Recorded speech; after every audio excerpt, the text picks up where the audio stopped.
सभी शिक्षक साथियों को मेरा नमस्कार। जैसा कि आप लोग जानते हैं, इस बार सभी प्रशिक्षण ऑनलाइन दीक्षा ऐप से कराए जा रहे हैं। तो इसी क्रम में एनसीईआरटी की गाइडलाइन के आधार पर एससीईआरटी यूपी के आदेशानुसार समग्र शिक्षा की वार्षिक कार्य योजना के अंतर्गत सभी शिक्षकों का ऑनलाइन निष्ठा प्रशिक्षण आयोजित किया जा रहा है।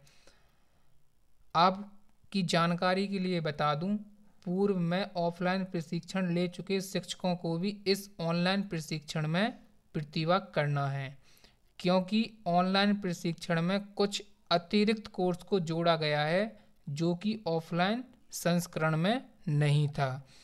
तो दोस्तों, आज हम लोग जो बात करने वाले हैं वो मॉड्यूल 7 है, जिसका नाम है विद्यालय आधारित आकलन, अर्थात स्कूल बेस्ड असेसमेंट के बारे में चर्चा करेंगे। उसमें गतिविधि 2 में आए हुए कुछ प्रश्नों को देखेंगे, साथ ही में गतिविधि 6 में पूछे गए प्रश्नों को देखेंगे। और जब आप प्रशिक्षण को समाप्त कर लेते हैं तो सबसे बाद में जो 10 प्रश्न उत्तर आपसे किए जाते हैं, हम उन प्रश्नों के उत्तर को जानेंगे। तो दोस्तों, शुरू से लेके एंड तक आप इस वीडियो में बने रहिए। तो दोस्तों, हम शुरुआत करते हैं। आज का मॉड्यूल कौन सा है? मॉड्यूल 7 है, विद्यालय आधारित आकलन, अर्थात स्कूल बेस्ड असेसमेंट के बारे में चर्चा करेंगे। तो दोस्तों, गतिविधि 2 में आए हुए प्रश्नों को देखते हैं। सही विकल्प चुनें। इसमें आपका जो पहला प्रश्न है वो है, सीखने के लिए मूल्यांकन में समग्र पाठ्यक्रम अपेक्षाओं का मूल्यांकन किया जाता है। क्या यह सही है या गलत है? तो दोस्तों, ये आपका गलत है, इसलिए आप गलत पर टिक करेंगे और आगे बढ़ जाएंगे, क्योंकि इसमें समग्र पाठ्यक्रम अपेक्षाओं का मूल्यांकन नहीं किया जाता, बल्कि सीखने का मूल्यांकन किया जाता है। तो इसलिए आप गलत पर टिक करके आगे बढ़ जाएंगे। नेक्स्ट देखते हैं। नेक्स्ट है, पोर्टफोलियो परीक्षणों और परीक्षाओं, प्रदर्शनियों, उपलब्धि प्रस्तुतियों, सिमुलेशन सीखने के रूप में मूल्यांकन के उदाहरण हैं। क्या यह सही है या गलत है? तो दोस्तों, ये आपका गलत है, क्योंकि ये सभी सीखने के रूप में मूल्यांकन के उदाहरण नहीं हैं, इसलिए आपका ये गलत हो जाएगा। आप इस पर टिक करके आगे बढ़ जाएंगे। नेक्स्ट देखते हैं। नेक्स्ट क्वेश्चन है, स्वमूल्यांकन और सहकर्मी मूल्यांकन कौशल का विकास सीखना के मूल्यांकन में आता है। क्या यह सही है या गलत है? तो दोस्तों, इस प्रश्न का जो राइट आंसर हो जाएगा वो हो जाएगा गलत। नेक्स्ट देखते हैं। नेक्स्ट है, सीखने के लिए मूल्यांकन में शिक्षक अपनी योजनाओं को समायोजित करते हैं और सुधारात्मक शिक्षण में संलग्न होते हैं। क्या यह सही है या गलत है? तो दोस्तों, ये एक सही है। आप सही पर टिक करके आगे बढ़ जाएंगे। नेक्स्ट देखते हैं प्रश्न। नेक्स्ट प्रश्न है, शिक्षक और छात्र दोनों मूल्यांकन के रूप में सीखने में निरंतर प्रगति का निरीक्षण और प्रक्रिया के बारे में समीक्षा करते हैं। तो क्या यह सही है या गलत है? तो दोस्तों, ये सही है। आप सही पर टिक करके आगे बढ़ जाएंगे। अब हम लोग देखते हैं, टोटल क्वेश्चंस 5 थे और हम लोगों ने क्वेश्चंस आंसर्ड 5 किए हैं। एक भी प्रश्न को छोड़ा नहीं है। क्वेश्चन स्क्रिप्ट 0 लिखा है। अब जब इधर आप सबमिट करोगे तो आपको अपना स्कोर पता चलेगा। देखते हैं हमारा स्कोर क्या रहा है। तो दोस्तों, आप देख सकते हैं जो हमारा स्कोर रहा है वो 5 आउट ऑफ 5 रहा है। नेक्स्ट गतिविधि देखते हैं। नेक्स्ट गतिविधि है गतिविधि 6। इसमें अपनी समझ की जांच करना है और इसमें भी सही विकल्प का चुनाव करना है। देखते हैं गतिविधि 6 का पहला प्रश्न। दोस्तों, गतिविधि 6 का पहला प्रश्न है, शिक्षार्थियों को अपने स्वयं के कार्यों के साथ साथ अपने साथियों के मूल्यांकन के लिए पर्याप्त अवसर नहीं दिए जाने की आवश्यकता है। तो क्या यह गलत है या सही है?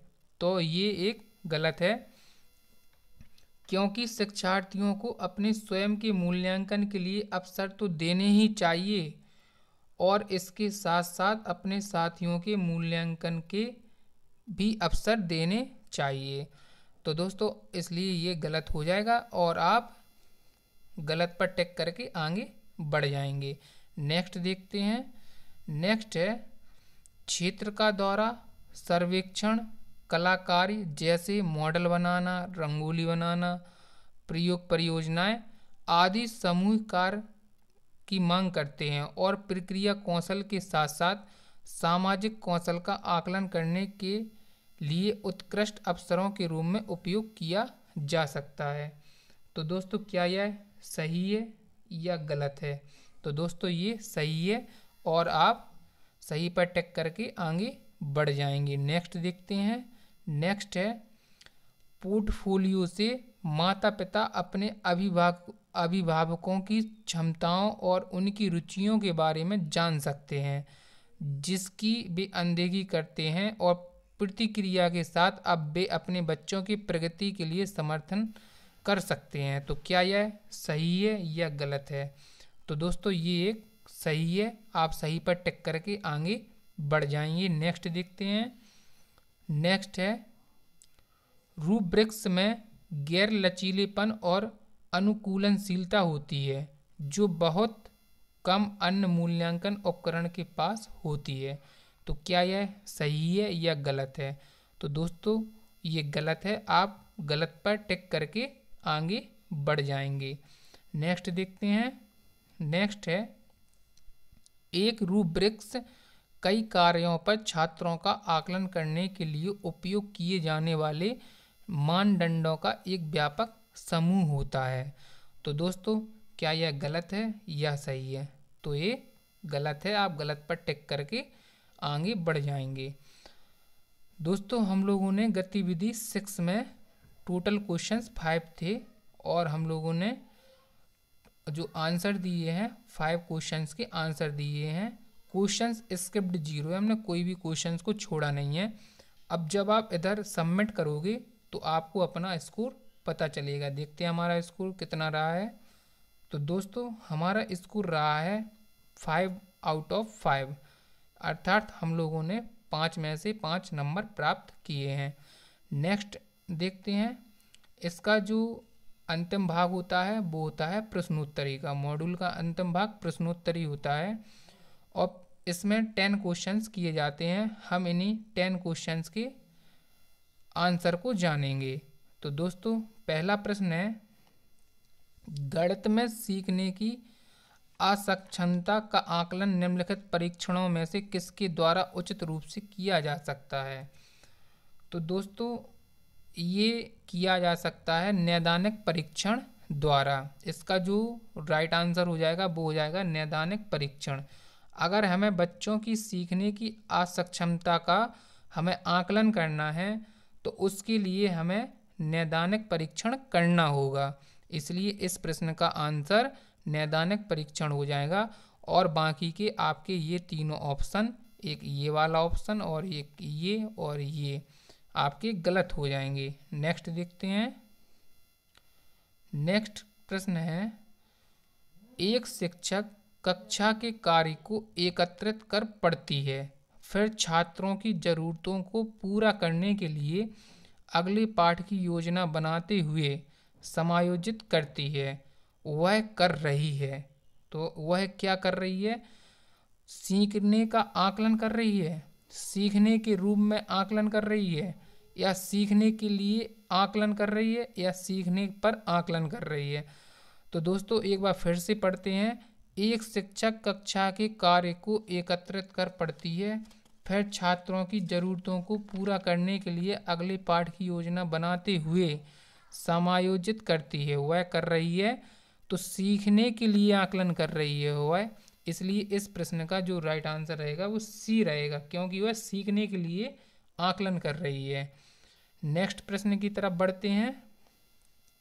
नेक्स्ट प्रश्न है सतत और व्यापक आकलन आवश्यक है।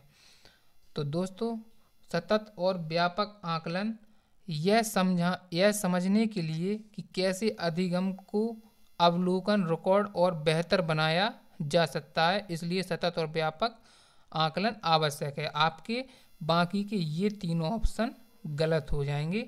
आप इस वाले ऑप्शन पर क्लिक करके आगे बढ़ जाएंगे और नेक्स्ट क्वेश्चन देखते हैं। नेक्स्ट क्वेश्चन है, निम्नलिखित में से कौन सा एक उपर्युक्त प्रारंभिक आकलन कार्य नहीं है। तो दोस्तों छात्रों की रैंकिंग जो है वो प्रारंभिक आकलन कार्य नहीं है। छात्रों की रैंकिंग जो होती है वो प्रारंभिक आकलन कार्य में नहीं आती, बाकी के तीनों प्रारंभिक आकलन कार्य में आते हैं। जो ये तीनों ऑप्शन दिए गए हैं ये प्रारंभिक आकलन कार्य में आते हैं, इसलिए इस प्रश्न का जो राइट आंसर हो जाएगा वो ऑप्शन नंबर डी हो जाएगा, छात्रों की रैंकिंग। नेक्स्ट क्वेश्चन से देखते हैं। नेक्स्ट क्वेश्चन है, कक्षा में समूह गतिविधियों द्वारा छात्रों में निम्नलिखित में से किसे विकसित किया जा सकता है। तो दोस्तों समूह गतिविधि द्वारा जो हम विकसित कर सकते हैं वो सहयोग विकसित कर सकते हैं।